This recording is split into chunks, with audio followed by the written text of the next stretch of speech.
pendidikan di Indonesia telah mengalami perkembangan dari masa ke masa. Mulai dari masa penjajahan kolonial Belanda hingga saat ini. Fakta sejarah menunjukkan bahwa pada masa kolonial Belanda banyak terdapat hal-hal yang sangat menarik mengenai pendidikan. Di antaranya, pendidikan sudah ada pada zaman kolonial dan mengalami perkembangan dari waktu ke waktu. Pendidikan pada zaman kolonial menjadi langkah awal menuju kesadaran nasional akan pentingnya pendidikan. Namun, pendidikan pada masa sebelum kemerdekaan masih dibatasi dengan hanya orang-orang tertentu saja yang bisa mengenyam pendidikan. Pada tahun 1854, beberapa bupati menginisiasi pendirian sekolah kabupaten yang mana hanya mendidik calon-calon pegawai. Yang artinya, pendidikan pada saat itu hanya bertujuan untuk mendidik rakyat agar menjadi pekerja dan untuk membantu perusahaan-perusahaan demi keuntungan bangsa Belanda. Rakyat hanya diajarkan untuk membaca, menulis, dan menghitung seperlunya saja. Pada awal abad ke-20, sebagai akibat adanya gerakan kebangkitan nasional, terjadilah perubahan pengajaran dengan memasukkan unsur kebudayaan bangsa dan unsur keagamaan ke dalam sekolah-sekolah. Contohnya, seperti sekolah Islam. Meskipun corak warna kolonial masih terasa di dalam pendidikan pada masa itu.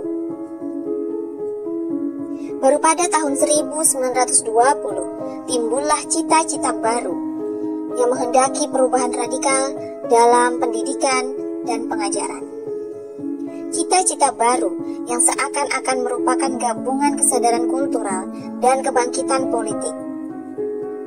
Keinginan untuk merdekanya nusa dan bangsa sebagai jaminan kemerdekaan dan kebebasan kebudayaan bangsa yang menjadi pokok sistem pendidikan dan pengajaran.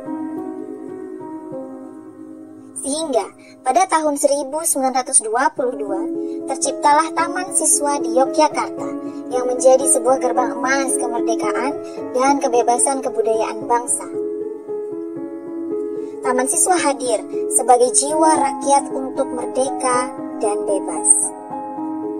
Dari sini kita bisa melihat bahwa saat itu terdapat keinginan bangkit dari keterbatasan dalam pendidikan dan keinginan adanya merdeka dalam belajar.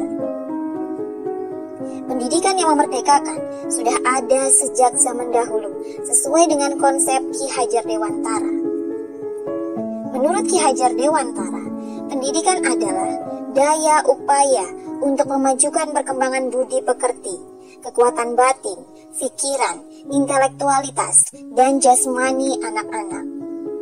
Maksudnya adalah supaya kita dapat memajukan kesempurnaan hidup, yakni kehidupan anak-anak yang selaras dengan alam dan masyarakatnya.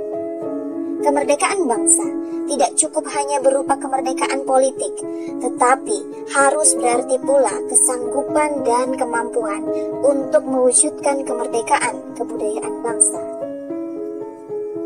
Pendidikan bukan hanya berupa mengembangkan diri dari yang tidak bisa menjadi bisa, atau yang tidak memiliki ilmu menjadi berilmu. Akan tetapi, juga harus mengedepankan budi pekerti dan adab, serta kemanusiaan yang berbudi luhur.